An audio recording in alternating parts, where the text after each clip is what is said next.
stands for my new three-dimensional interactive graphics plotter.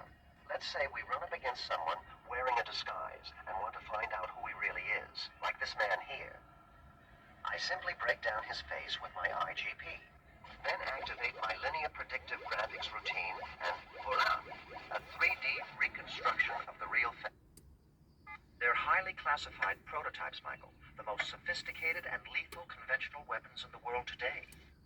My systems have never gone underground before. The granite composition of the soil around us has rendered my sonar useless. I don't believe the trajectory guide was designed with excavation in mind.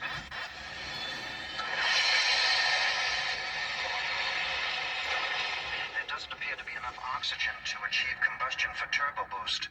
In the event the trajectory guide should fail, you would not have enough oxygen left to survive. I cannot willingly endanger human life, Michael. You know that.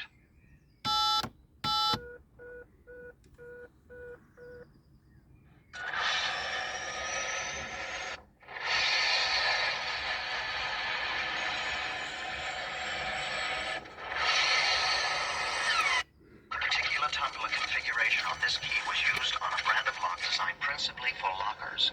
I've cross-checked building permits and dates of construction for every commercial installation of said locker and reduced it to two locations. One is a bowling alley on Desert Drive and the other is a bus depot on 3rd.